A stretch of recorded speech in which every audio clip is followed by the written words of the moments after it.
Marianne, you're muted.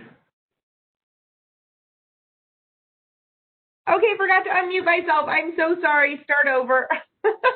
Happy Election Day, everyone, and good morning. Welcome to the Earning Curve. Thank you for joining us. Sorry about all these technical issues.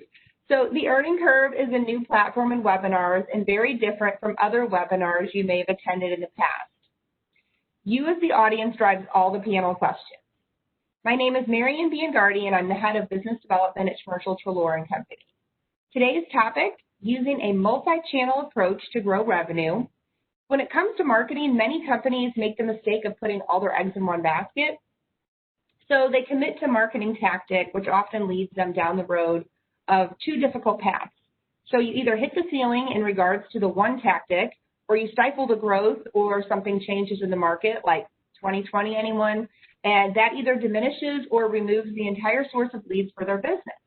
So today we are going to talk to some experts. We have 4 awesome people here to talk to you and give you great advice. We're going to learn how to protect your business by setting up multi-channel marketing. And we have a marketing playbook that we can generate constant stream of leads no matter what. No matter what happens, 2020, what's that? So since all of you guys drive the panel, we need you to send us your questions. And you need to do that by finding the chat bubble icon at the bottom of your screen, or it's like a little thought bubble. Just type your question in there and we'll get your questions answered. So let me get started with some introductions. We have 4 experts today discussing the multi-channel marketing. Today our anchor panelist is Ben Knifen. Welcome, Ben. Co-founder and president of Linked Selling, Ben has taught hundreds of thousands of business owners and entrepreneurs and professionals the best practices for utilizing social media to generate new leads, clients, and sales opportunities since 2011.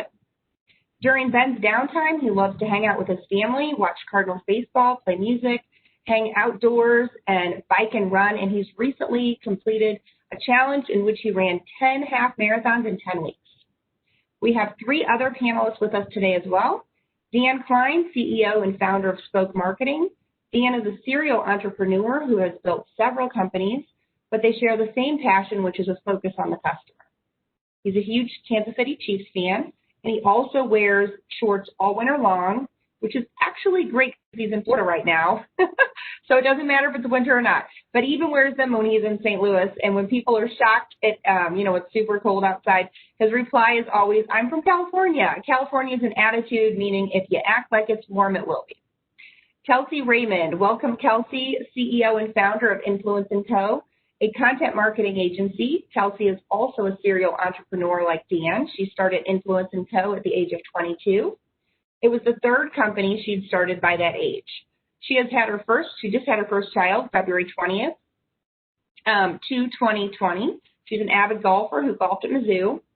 Matt Homan is also joining us today. He's from Filament. Matt's passion, welcome, Matt.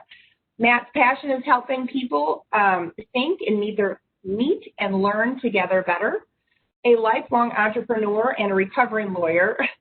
He's working to reinvent the meeting as the founder and the CEO of Filament. Though he suffers from a self-diagnosed case of idea surplus disorder, his ventures share one thing in common. They focus on finding creative ways to solve difficult problems with smart people. Matt grew up in Highland, Illinois, but he now lives in St. Louis with his wife, Jessica, and their daughter, Grace.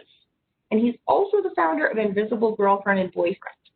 Let's get started. So, Ben, let's start with you as the anchor panelist. What does multi-channel marketing mean, and how can you determine what channels that we should use?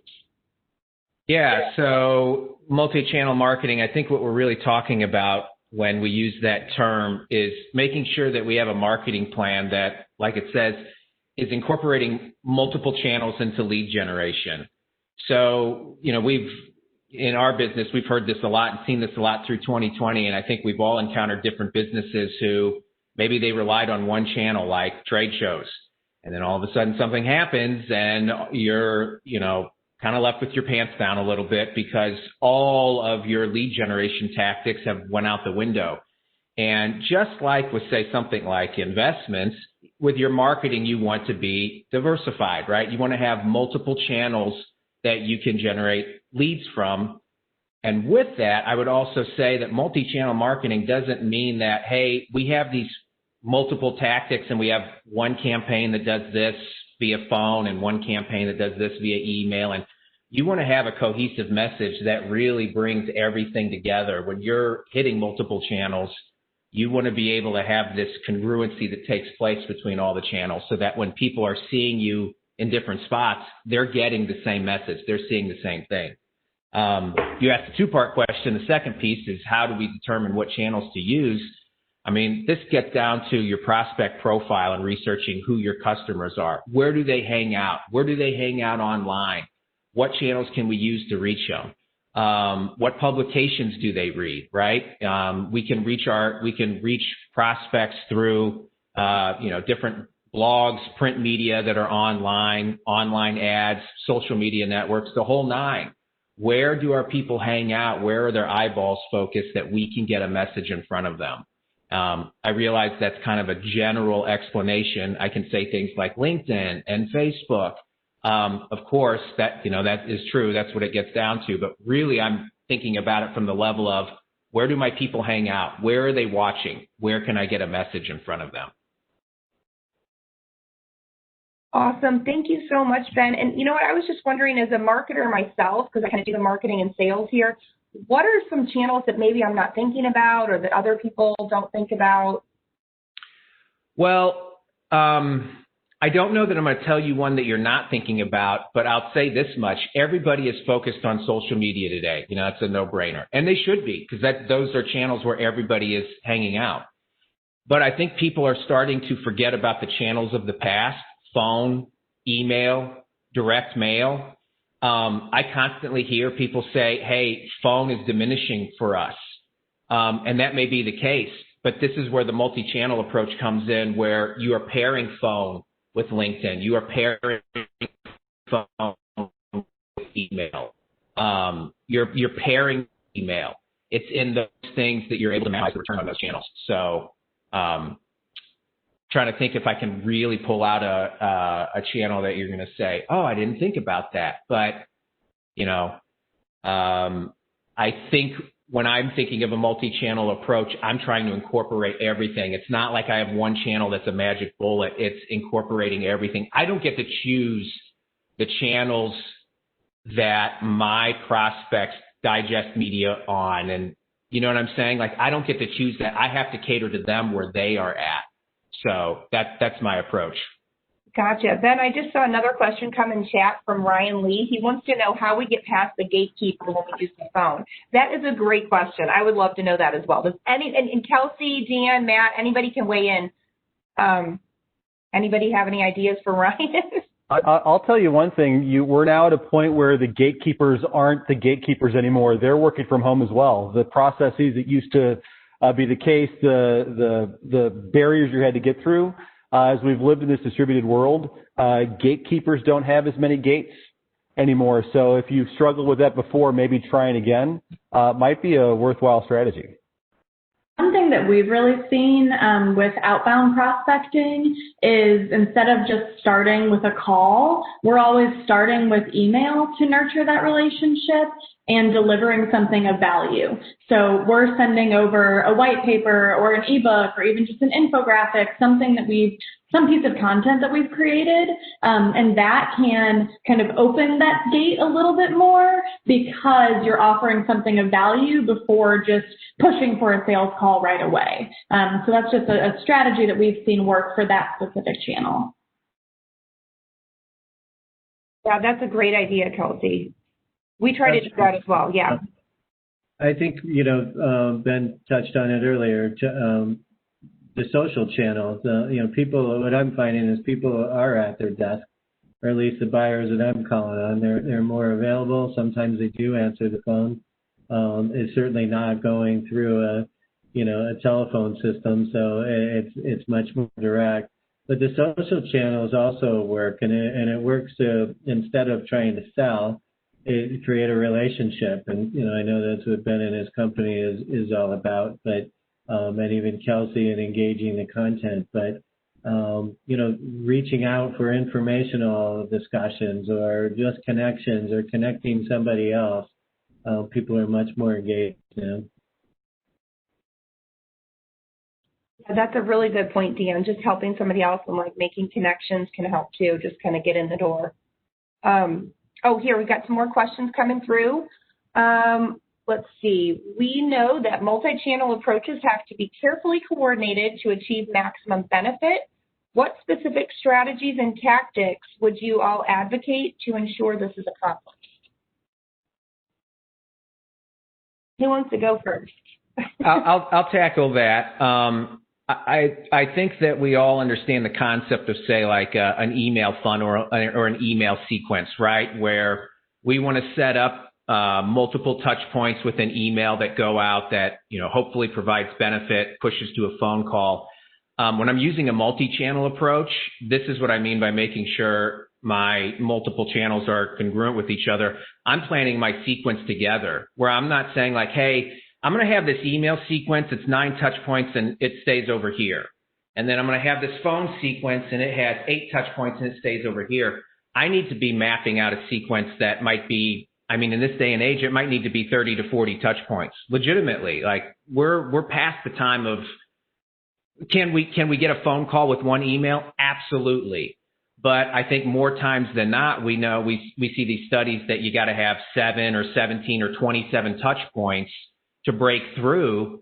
We need to plan out a sequence that has 27 touch points. And therefore, I'm going to write out like, hey, touch point 1 is an email. Touch point 2 is a phone call. Touch point 3 is a LinkedIn message, and begin to create sequences that hit these multiple channels together, so that when I'm making my 4th phone call, I'm taking into account what my first email message was, right? It's going to influence what my phone call is about. If everything I say on the phone is completely different than what I say in the email, I'm shooting myself in the foot, because people are going to be like, wait, what? What are you talking about? And we all know how tough it is. Even when we do get 27 touch points out, we still, when we get somebody on the phone, need to educate, need to get them to a place where they're comfortable talking. So I need as much firepower as I can get in terms of a congruent message to get somebody hooked.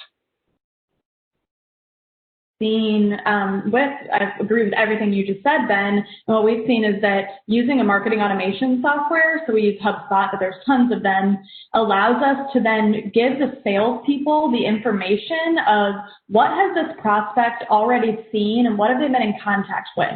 So if they know they've opened our last 3 emails that had these messages and they've read these 5 blog posts and they downloaded this white paper, that salesperson has a lot more information going to that call to tailor the message and to meet that individual where they are on the journey, rather than just going through what their normal spiel would be. So having that data from an automation software can be really helpful.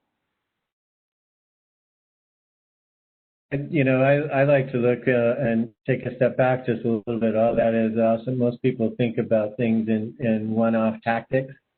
And, the way that we like to think about it is having that plan month by month, of a theme or a campaign or something you're going to talk about. And you plan out, as Ben said, and even Kelsey with all the content, what are all those touches through and how do they integrate together? So if that theme carries out, does it play out on your website? Does it play out in email? Does it play on your social media posts and on your content? And follow-up phone call scripts as it relates to that. So it's combining all of those, 27 touches or whatever they are and all of that different content, but in a very planned way, instead of, oh, wow, I've got to get a blog post out and I got to get something else out and check, but they don't tie together. Dan, you're touching on an interesting point here, too, that I think we can't forget, is that there's the logistical aspect of getting these touch points in a row, but you're using terms like theme or strategy.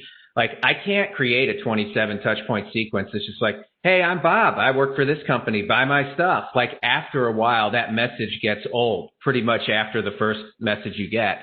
And if that's what your strategy is for 27 touch points, you're going to fall flat on your face. And so figuring out what content, what are the pain points that your prospects experience? What are the resources that they need to help them improve their business? Not everything in my touch points are going to be, hey, book a call and buy my stuff. That doesn't mean that I will never try and push for a phone call. Of course I will. But if every message is that, so I have to look at my strategy and my content overall when I put together a multi-channel sequence. And I could have multiple pieces of content for sure, but I have to have something else that is kind of fueling these touch points that are going out.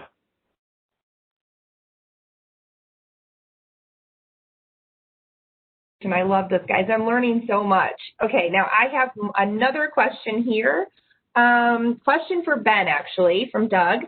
How often do you see the need for or implement traditional analog channels, methods like snail mail, phone, et cetera, in your multi or omni-channel approach? So when you say the need, you don't have to do anything. I'm adding these touch points in because I think they actually bolster and make the other channels effective. So let me back up. Let me say this. If I only work phone, that's only one channel, and I may not get as many touch points as I think I am because I leave a voicemail. Maybe they don't hear the voicemail. Like I might leave 8 voicemails and maybe the prospect only gets 1. But what I find is when you combine channels like these analog channels, they end up bolstering the results of the other channels. What I mean by that is you might send 15 emails and never get a response on those 15 emails. Does that mean email doesn't work? No. If you called somebody and then you're saying, hey, I've sent you a bunch of emails with this material, and they realize, yeah, I've seen those emails.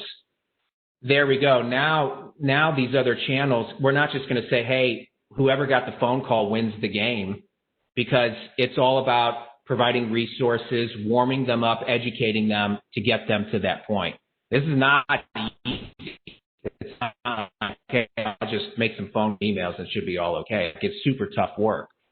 But I do think that there's a place for the analog touch points because people are forgetting about them.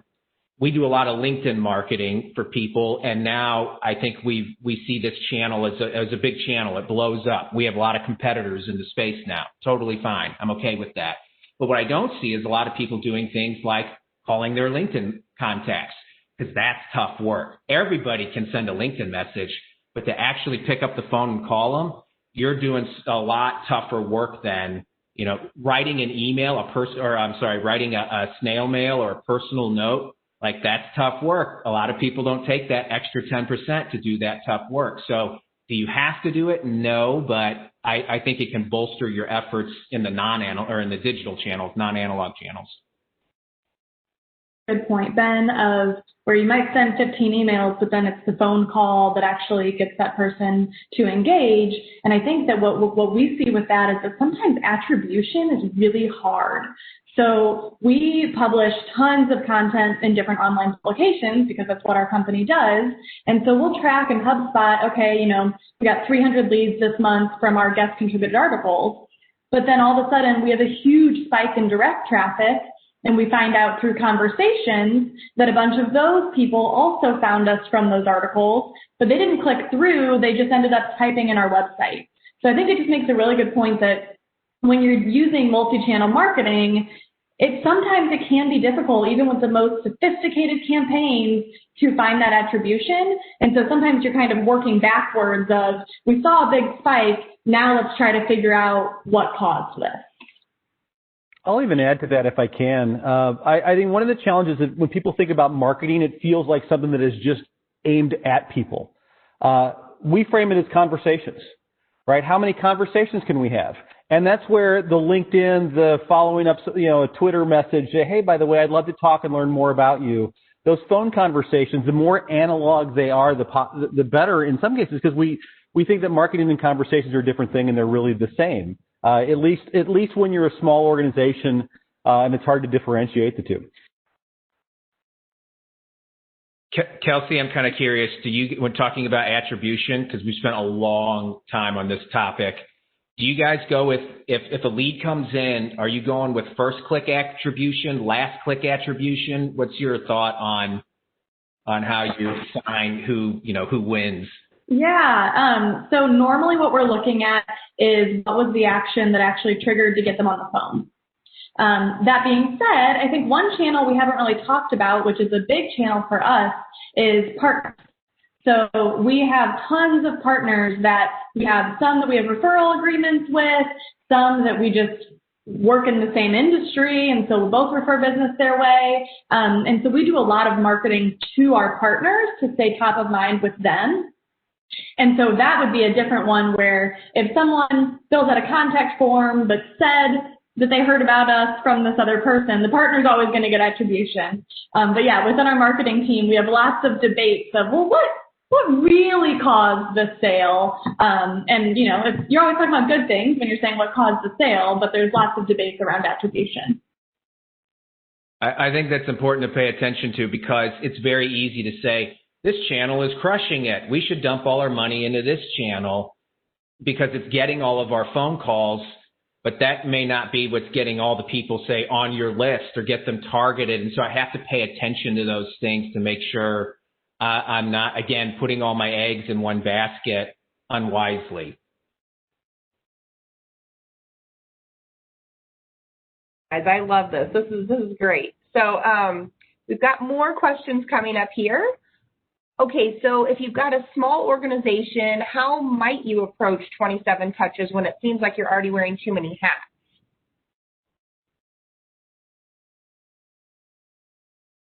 If you're talking about like who's going to do the work, people have mentioned marketing automation software.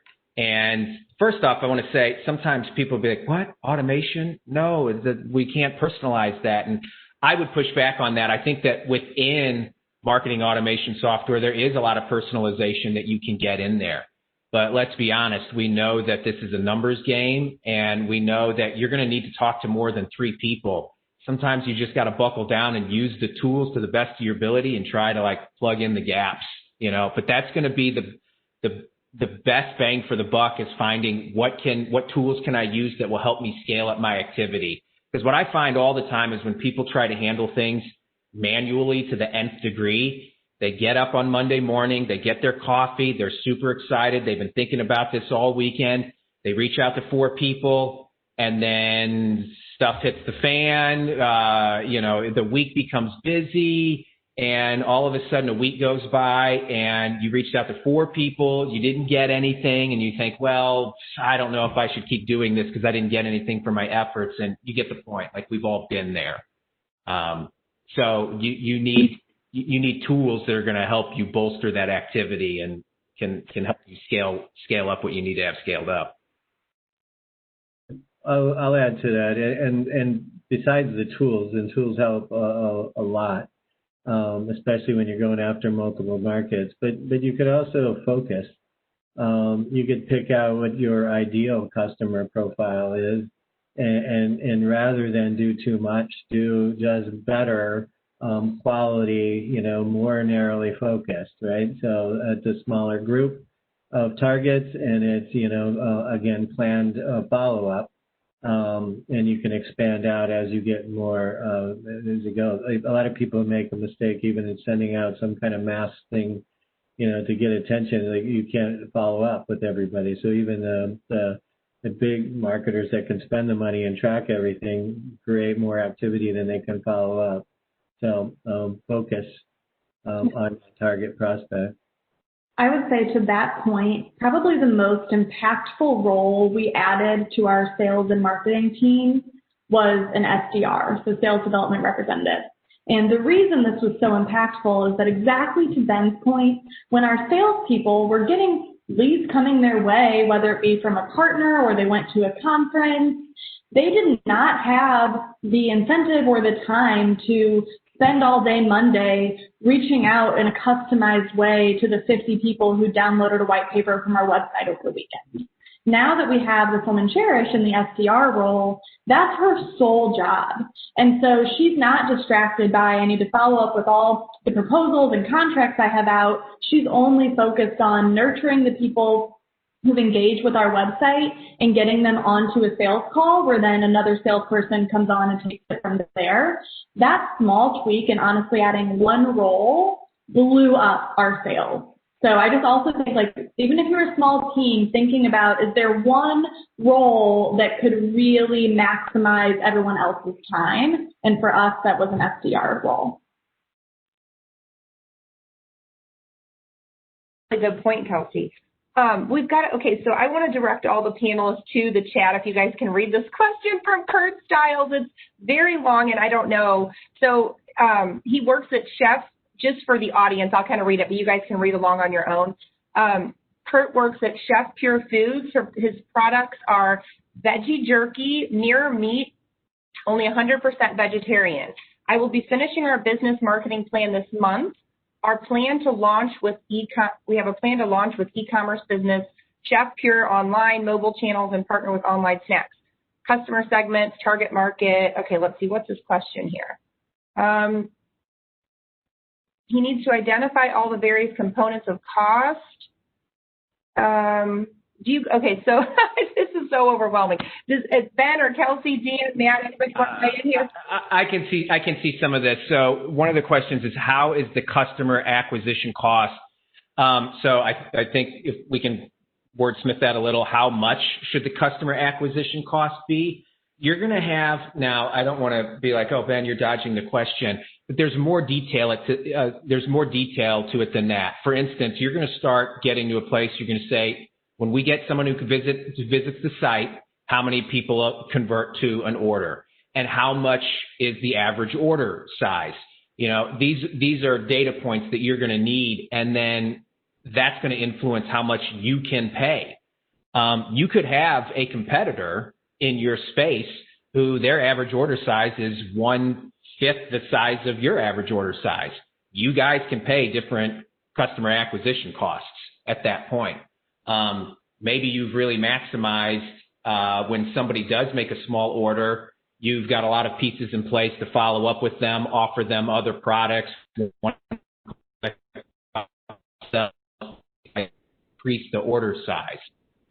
Really, it's a data point where you say, how much do I need to spend to bring someone to my website, and how much, when I have someone come to my website, what's my return, and find out that equation and start seeing, can I get a return on the money I spend to bring people to my website? I got to believe something like that, you're going to be looking a lot at Facebook and Instagram, and you're going to be wanting to retarget, all the visitors who come to your site, which is a good thing. I don't think you're going to be marketing something like that on LinkedIn. From a content perspective, if your products are better than other people's products, you may be looking to create content that gets out to health blogs and, fitness and nutrition blogs and things of that nature. And that all kind of wraps around the multi-channel approach. But at the end of the day, to get the customer acquisition cost, you'll need to find some of these pieces in here. And maybe you detailed them further down in the question. I stopped at the customer acquisition cost. I think the second part of the question was really about the different groups that they're marketing to. So individuals, online retail, wholesale, and the question around, do those require separate actions to acquire? I would say absolutely yes. That's a huge mistake that we see a lot of clients make, is they have very different customer segments and they think, well, let's just put out marketing about how great we are to all of them. And they have such different needs and such different buying behaviors that sometimes we even recommend setting up like separate URLs or separate parts of the site that you're directing people to, because even your homepage might be incredibly off-putting to the wholesaler if it's only targeted to the individual. So absolutely recommend with separate campaigns for those very different segments. Yeah, oh, I'm sorry, go ahead, Dan, you take it. Oh, I was just going to go back to say that I have more questions than answers on this one, but it goes back to something that Kelsey and Ben, both have said, is who are those ideal customer profiles? What's their persona, and where are they when they're going to think about your brand? What do you need to give them at that moment of that customer buyer journey? Will dictate what your campaigns are. And another avenue is find out who knows them already and how you reach them through somebody else. So it is really just spending a lot of time thinking less about the tactics and more about them and what their journey to buying your product is. And some of how you reach them will become really clear. Mix is that we often talk about ideal customers, and I don't want to say that's a mistake, but an ideal customer tends to become a fantasy customer for many of us. We think that an ideal customer is someone who buys everything we have, pays the top price, and doesn't require any marketing to come back over and over again. I think the better question is, who's your ideal average customer, right? They're still ideal. It's work you like to do or products you like to sell. They know about you or are inclined to want to know about you, but they actually exist in the real world. And the moment you add that word average into the mix, it changes things, right? You start to focus on, I don't want to say lowest common denominator, but by, oh yeah, these are people who are actually out there versus someone that's a figment of my imagination that I've created out of whole cloth because I hope they exist as I build my business. I think one of the questions, and Dan, this goes to something you mentioned, is talking to folks. Again, this is about as analog as you get, but the most effective marketing I've ever done in my career in multiple businesses is to find those ideal customers, the average ones, the people I like and I like to serve, and ask them specifically, how do I find more customers like you? Number one, they are completely bowled over that I want more customers like them. That compliment you're giving them does double duty. But then they'll share with me unbelievable insights of places to go, people to engage with, or even recommendations that they're willing to make or introductions they'll broker. And so finding that ideal average customer and then asking them, so then you can do this via email, you can do, to someone who's already going to open your emails versus wait for number 26 before they finally click.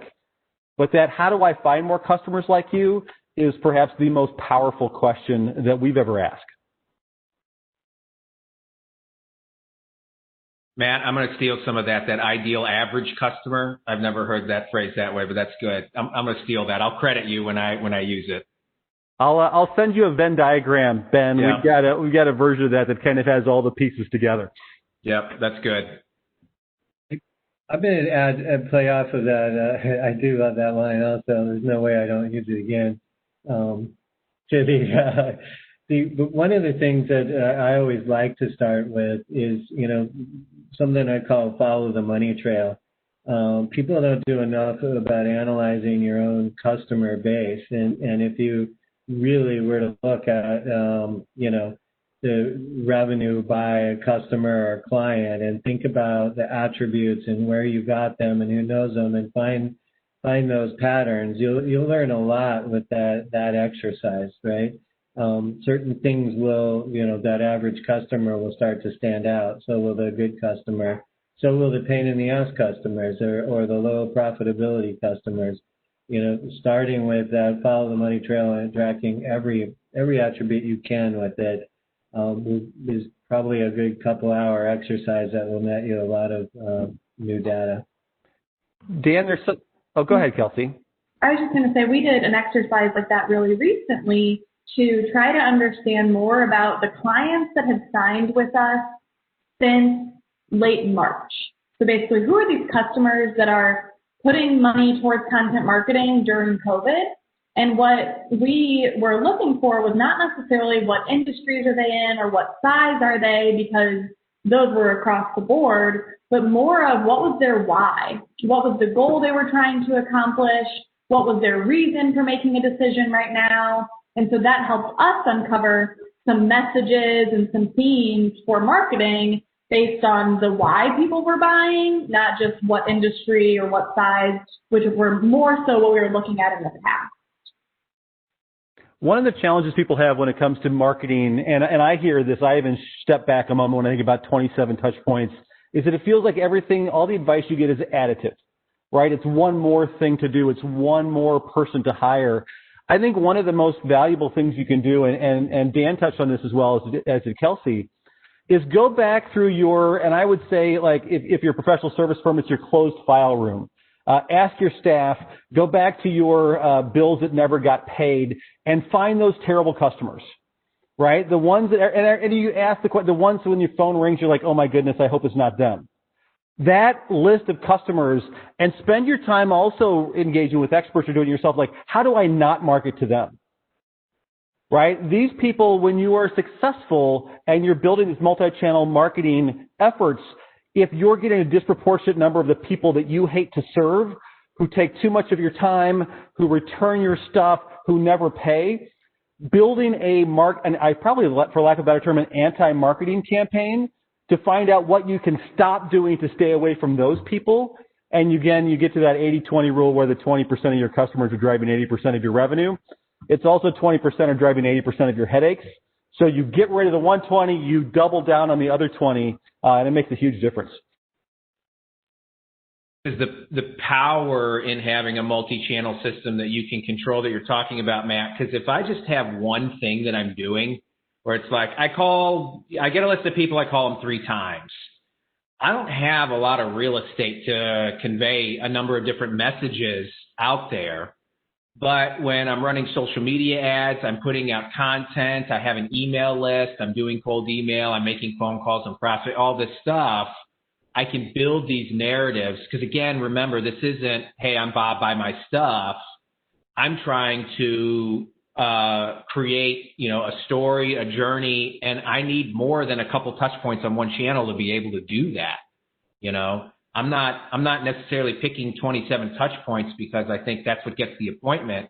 There's an education factor in there too that I think helps warm people up so that when they do book a phone call, they kind of know a little bit of they know a little bit about who I am and what we're trying to do. And I don't want to sign every client. And, like you guys have referenced the pain in the ass clients, we want to help as many people as possible. But when we're talking to clients, I view it as equal business stature. We're interviewing on both sides. Are they a good fit for us? Are we a good fit for them?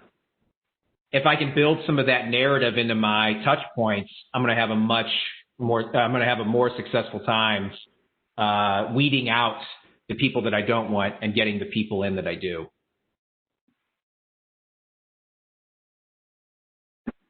Okay, so we're going to keep going here. We've got some more questions. Has COVID changed anything in multi-channel approaches? What do you guys think is better during the COVID time? If you don't mind, I'll go first. So I think a lot of, of course, there's a lot of businesses, like mine, especially manufacturer businesses that relied on face-to-face, whether they sold directly to a customer or they sold through a distribution channel. Manufacturers especially hit hard during this, or if you have a national or international product, you have to go where your buyers are. So, trade shows and events and all that is not just changed, it's stopped in many ways, right? So I think that the good salespeople are the ones out there that know that you got to build relationships. You can back those relationships up with technology. I know that I have always been a face-to-face, coffee, lunch, drinks, yes, all food. I get that. But a lot of meeting and a lot of face-to-face. But the step I never failed to do was connect with them on social media, on LinkedIn, and stay in touch. So for me, I feel like I already know these people and I can reach out again because I've been doing that. And so the ones that haven't done that are struggling to catch up and add the technology like marketing automation or LinkedIn, but it's hard because if you're starting from scratch, whereas that has to be something you do all the time, extend your relationships online.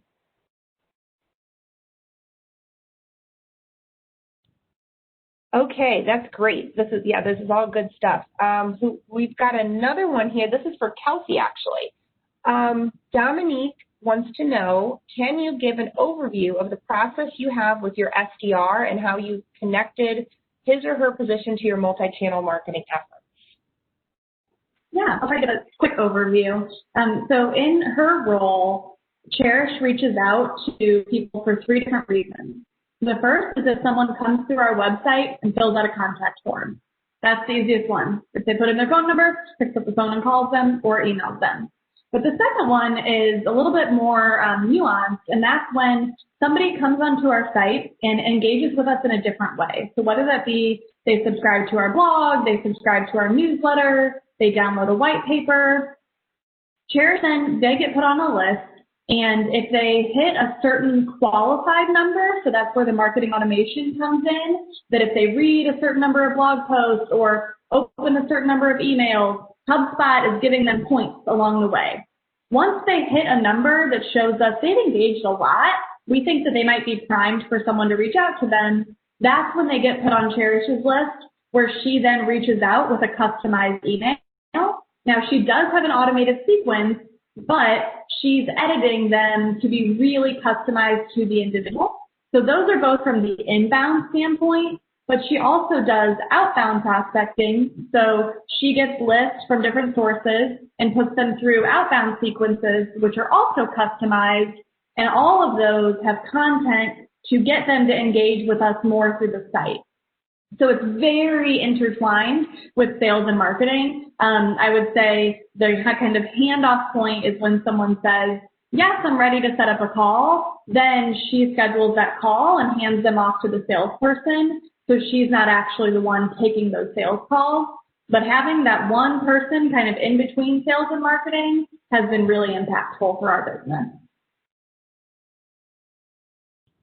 That's good. I like that idea, and that's a great rule. I don't think I've ever heard of that before, Kelsey. That's fantastic. Okay, so we've got another one here. What are the criteria used to determine effectiveness across customer and industry segments? So what should we be evaluating, and what are the considerations for knowing where to allocate time and money for each channel? Ben, do you want to start? You're already unmuted. Yeah, there's nuance in there. I think we're first getting back to,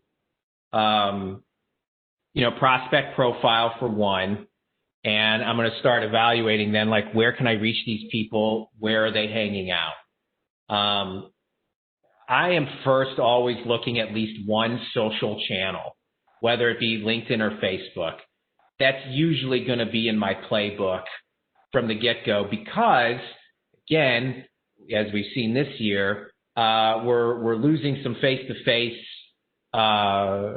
channels. We're losing the networking events and trade shows, and I want to have something in there that I can scale up and that I can do from home and that doesn't require me to drive. When I'm at home and I need to message 10 people versus shake 10 hands at a meeting, I can get 10 messages out pretty quickly. But yeah, I'm probably first picking one social channel, and then honestly, I'm gonna try and get email and phone in there in some way, shape, or form. It's really there's a few industries, or I should say market segments, like doctors and dentists. Phone is not a great way we've found to reach those people. It's not impossible, but email the same. But I think that those are outliers. 90% of the time, we're trying to get a social channel and we're trying to pair it with phone and email, and then I'm building a system around those things. But again, like there might be people on this call who say, like, well, great, I have to hit doctors. At that case, I might be trying something more like direct mail to get that approach in.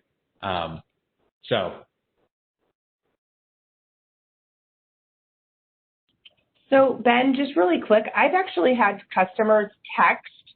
A lot of people don't like texting because there's not really a good way to track it. Say you delete your text messages. I like Messenger and LinkedIn, email, phone. There's a better way to track things, but over the texting, I feel a lot of customers, especially the busy ones, will just shoot me a text. And that's fine, but a lot of times there's a lot of information in there. So would that be when you would go to your CRM or somewhere to just put in the details of that? Or how can I just to track it? Yeah, I'm probably, again, relying on some sort of marketing automation software to build in texts into the sequence. Now, I will say this. I actually find our sales team will be real efficient with texting with people who they have talked to already. They'll use text all the time at that point because it's busy, and let's be honest, like everyone has their phone all the time. Some people have their email open 24/7, but there are some people, like I personally am checking my email once a day, and I don't operate with keeping it open all the time, but every time I get a text, that I see immediately. And so I'll personally tell people, if you need to get a hold of me, text is the fastest way to do it. So when I'm engaging with a prospect and we've already kind of built some rapport, the sales conversation has already started, I think texting's great at that point. Otherwise, if it's from a marketing perspective, I'm probably just building in those touch points in the sequence like I am with phone, email, things like that. Okay, cool. That's good. So we've got here, Sean has another question. Or Sean, my company helps leaders and teams communicate more effectively. Everyone wants to do virtually, of course. What do you think about using video almost exclusively across channels? Oh, we haven't really talked about video. Touch this for a minute. I mean that from a marketing perspective, but because we do virtual meetings, right? We used to be an in-person meeting business and had to pivot to doing them virtually. Is that we found that the capacity for people to do video is decreasing nearly every day. People are more exhausted. They're stuck on Zoom calls for 8 hours. If you are engaging with them live, pick the mornings, not the afternoons, because you can't guarantee that they've not had 6 hours of Zoom calls right before your one-on-one at 3 o'clock in the afternoon. And also when we give our customers a chance to say, we're going to do a breakout room, pair up with someone, trade a phone number, and go for a walk and talk on the phone, people's faces light up. And so I think that and this might be a blip on the radar for us from a COVID standpoint, but any chance you get someone to not have to look at their screen, even for a slice of time, is a gift to them that might not have had the same impact it did 8.5 months ago. Chime in. I totally agree with that. Video is effective in, there's a lot of places in particular, so saying across everything, I don't know if I can, buy into, but, when one of the things for my company we always found is that if you came into our office, you kind of see that we are creative and you get to know us and, that somebody new. Well, that opportunity doesn't exist now. So video, when is a get to know you portion is really helpful. How do we show a culture or a process or a system? So it depends where you are in the sales cycle or that sales stage. When you talk about using video, there's a lot of unique ways you could use video to have a better touch. There's a lot of systems out there that allow you to video email, for instance. And so, I think, realtors or high-touch people can really humanize themselves by, sending short video emails. Those would get watched, or, adding kind of short segments of training in. So there's a lot of places to use it, but I don't think you could say use it everywhere. I'll plug for, if you are using video, make sure that you're using some software or making it so that it also has the text of what the individual is saying on the video, because we've seen a few clients use that strategy without text and not realizing that a lot of people are watching on their phone with the sound turned off. So just that small thing will make sure that you get more engagement when you are using video. Issue for someone who might be otherwise hearing impaired, it's important to think through that in a way that we might not have spent a lot of time diving into before. I think all these points speak to this fact that when you say, hey, we're thinking of doing this almost exclusively across the board, usually the response is, well, what about people who, think differently, they take in information differently, they process information differently. Now what you're saying is we are thinking, you're not intentionally trying to do this, but you might be saying what we are thinking about doing is setting up a way to communicate that doesn't hit everybody. And I don't think there's any way to have one push button thing where it's we're going to do this and it's going to hit everybody. Hence the reason for having multi-channel, for having email, for having phone, for putting video in some touch points, for, again, it gets back to the point, I can't decide how my prospects digest media. I can't do it. As much as I want to, I'll never be able to do it. I can't say, you should read this email because what I wrote is important. Someone might say, I really don't read emails. I'm like, well, crap, what do I do now? I can't force them to do it, So, this is why I am trying to diversify what I'm doing, and I can have a blanketed approach where I can capture as many people as possible. Now, I don't think that this is so terrible as to say, oh no, to get everybody, I have to have 100 different tactics. That's not what I'm saying.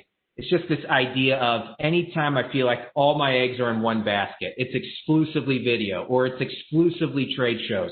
I'm opening myself up to some, I'm vulnerable, if something were to happen. So I try to avoid that.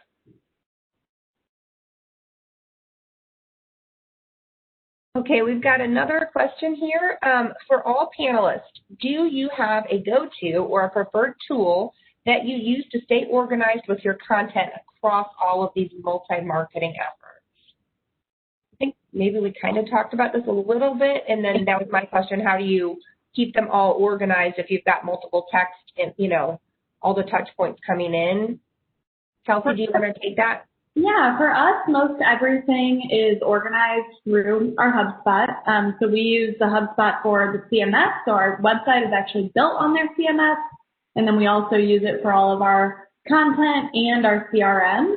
But in addition to that, we also have a editorial calendar, which is just a simple Google sheet. I'm happy to share the template for that because it is, as much as the marketing automation system is wonderful, having a very simplified Google sheet to set up the timelines for all of these campaigns and everything can just be helpful to seeing things in one place.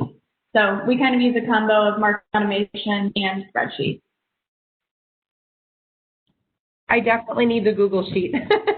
and at the risk of this being a Google and a HubSpot ad, I echo that.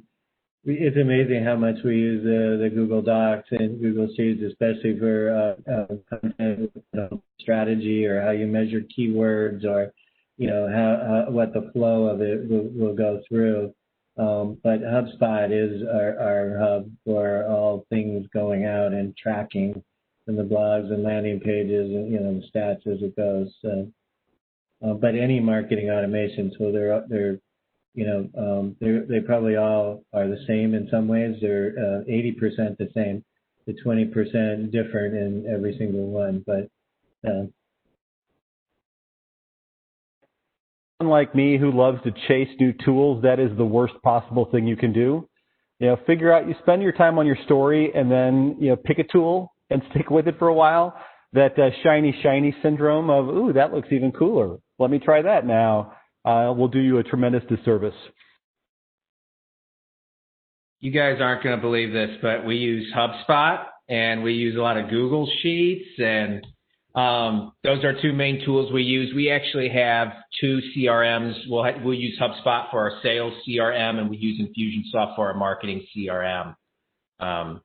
So they kind of behave a little differently. They do different things, but yeah, so we have a number of other tools that we have that we tie in, but boy, I certainly love Google Sheets. I'm an advocate for them all day long because it's the one thing about why we don't get away from the manualness of Google Sheets is for that very reason. Like, I can control that more so than anything else.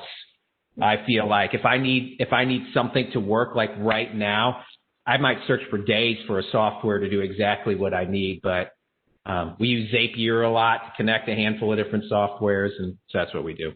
I was just going to say is that if you need to connect Google Sheets and HubSpot and Slack and all these other things, Zapier is the way to go.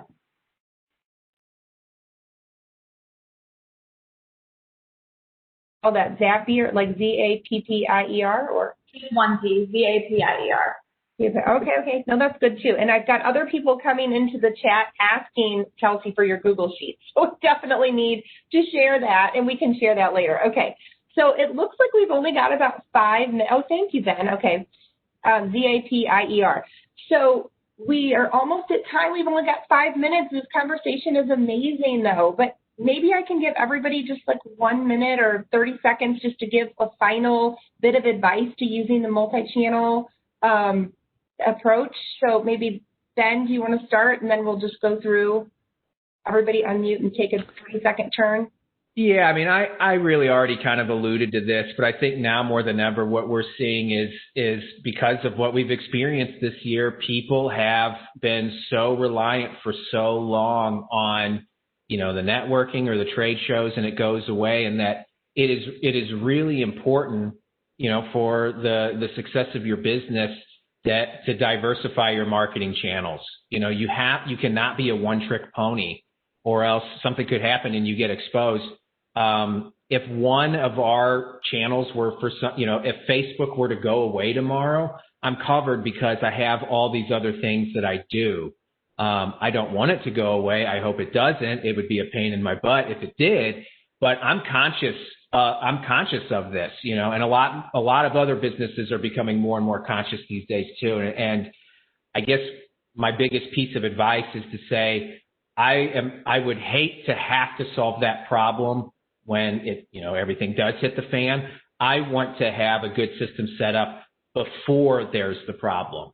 So, now is the time. If everything is running smoothly and you're like, we're crushing it now, I still think now's the time to diversify and set something else up.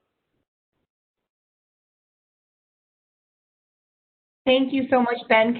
Or Dan, go ahead, Dan, give your overview. Sure, and rather than answer your question the way that you asked it, I was thinking of more a specific channel that I think people forget about.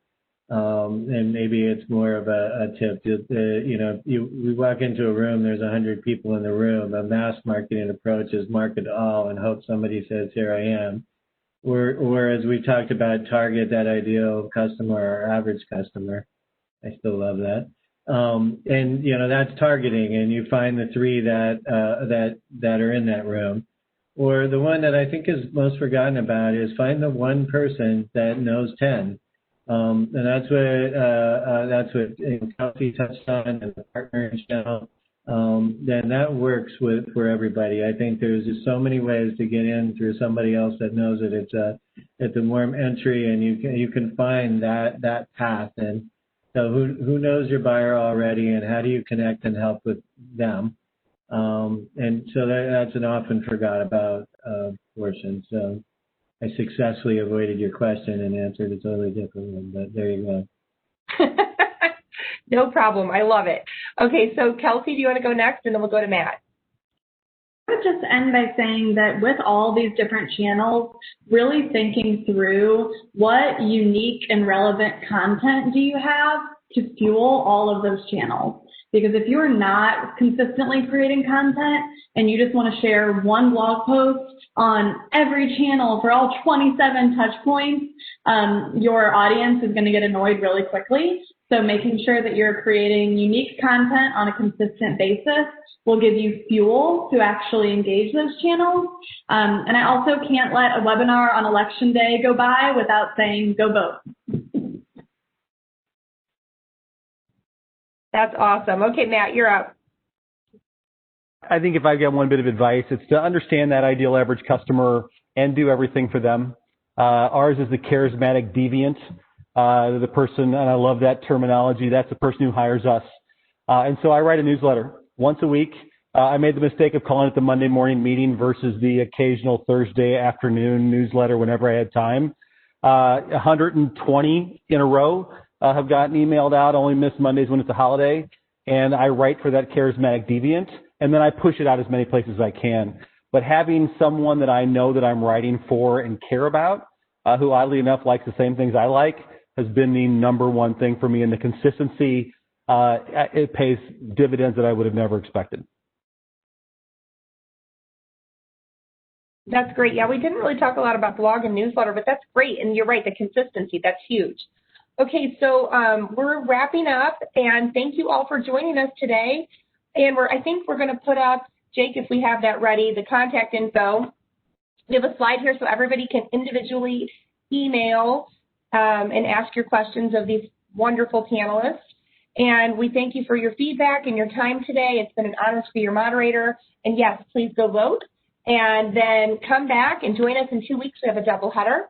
The topics for those on November 17th, integrating video storytelling to power up sales and how to position your company for success post-election and heading into 2021. We're going to be talking to more experts. See you back here in 2 weeks. Thanks, everyone.